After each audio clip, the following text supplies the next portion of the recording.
জয়গুরু, সবাইকে জয়গুরু, বন্দে পুরুষোত্তমম। আজকে আমি আলোচনা করব স্বাস্থ্য সদাচার সূত্র গ্রন্থ থেকে। ঠিক আলোচনা নয়, আমি সেই স্বাস্থ্য সদাচার সূত্র গ্রন্থে দয়াল গুরু আমার পরম প্রেমময় শ্রী শ্রী ঠাকুর অনুকূলচন্দ্র যে কথা তার বাণীর মাধ্যমে দিয়েছেন, ৭৫ নম্বর বাণীর মাধ্যমে, যে মস্তিষ্ক স্নায়ুকে সাড়াপ্রবণ রাখতে হলে কীরকম খাবার আমরা গ্রহণ করব, তার অনেক জায়গায় অনেক তিনি বিধান দিয়েছেন। এটিও তার মধ্যে একটি। আমি এখানে পাঠ করে সবাইকে শোনাচ্ছি, যাতে অনেক মানুষ এতে, আমার গুরু ভাই বোনেরা, তারা তো উপকৃত হবেনই এবং অন্যরাও যাতে উপকৃত হন।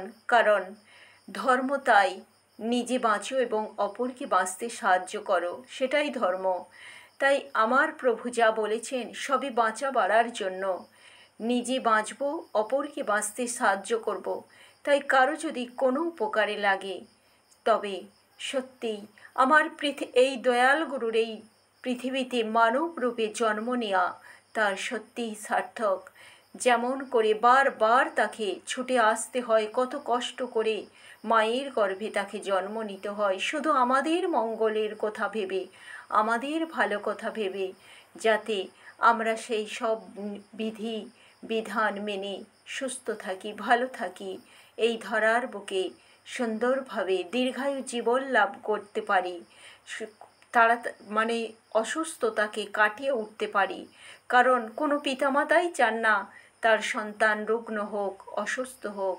সব পিতামাতাই চান তার সন্তান সুস্থ থাক, ভালো থাক, দীর্ঘ জীবন লাভ করুক। তাই আমার প্রিয় পরম, তিনি তো পরম পিতা, তিনি তো তা চাইবেনই। তো তিনি বললেন সেই স্বাস্থ্য সদাচার সূত্র গ্রন্থে, আমার মনে হয় মস্তিষ্ক ও স্নায়ুকে সাড়াপ্রবণ ও ধারণক্ষম রাখতে হলে, তৎপর সক্রিয়তায় সুস্থ রাখতে হলে, মাংসপেশিকে পাতলা পোষণ পুষ্টি দিয়ে সুস্থ রাখতে হলে, চাউল, যব, ডাল, দুগ্ধ ও তৎজাত সামগ্রী, বিশেষত ঘি, তিল, বিভিন্ন প্রকার খাদ্যপ্রাণ ও জৈব লবণ সমন্বিত ফল ও শাকসবজি ইত্যাদি সুন্দর খাদ্য, উপযুক্ত পরিশ্রম সহ সহজ পাচ্য, পুষ্টিপ্রদ এই খাদ্যগুলির সাত্ত্বিক সম্পদ ঢের।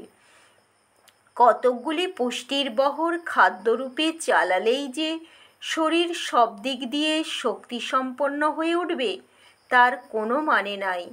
তোমাদের খাদ্য সহজ, পুষ্টিপ্রদ, স্বাভাবিক ও সুন্দর যেন হয়। মোটামুটি চাল, যব, ডাল, ঘি, তার সাথে একটু দুধ হলে তো কোথায় নেই, এই যথেষ্ট। অর্থাৎ আলো, চাল, কাঁচকলা, সন্ধৈব লবণ, ডাল ভাতে, তিল ভাতে, ঘি, এই হলো মোটামুটি। এর সাথে যদি দুধ হয় তাহলে তো খুবই ভালো। বাণী সংখ্যা ৭৫। তাহলে আমরা জানলাম যে মস্তিষ্ক স্নায়ুকে সাড়াপ্রবণ ও ধারণক্ষম রাখতে হলে, তার সক্রিয়তা সুস্থ রাখতে হলে এবং মাংসপেশিকে যে আমরা পোষণ পুষ্টি দেবো, সেটা কিভাবে সম্ভব তিনি সেটা বললেন। যে চাল, যব, ডাল, দুধ, তারজাত সামগ্রী মানে ঘি, মানে এগুলি কি হয়, যখন আমরা খুব মশলা খরচা করে কষিয়ে কষিয়ে রান্না করে খাই, সেটা কিন্তু আমাদের শরীর বিধানের উপযুক্ত নয়। কিন্তু যখনই আমরা সেই এগুলির প্রত্যেকটেরই উপকারিতা আছে, যখন সেগুলি সেই দিয়ে মিশিয়ে কোনোভাবে মশলা কষানো না হয়ে মশলা ছাড়া হালকাভাবে এইভাবে রান্না করে খাওয়া হয়, তখন কিন্তু শরীর বিধান সুস্থ স্বাস্থ্য হয়ে ওঠে। আর যখন পেট ভালো হয়ে ওঠে, তখন তো মস্তিষ্ক স্নায়ু সাড়াপ্রবণ হবেই। আর পেট ভালো তো তার মাথা ভালো। আগে সেই ভুঁড়ি, তারপর মুড়ি, মুড়ি দেয় ভুঁড়িকে বল, ভুঁড়ি দেয় মুড়িকে বল। তাই আমরা প্রিয় পরমের এই যদি বিধিবিধান মানি, আমরা নিজেরা তো ভালো থাকবই, অপরকেও ভালো রাখবো। জয়গুরু, সবাইকে জয়গুরু।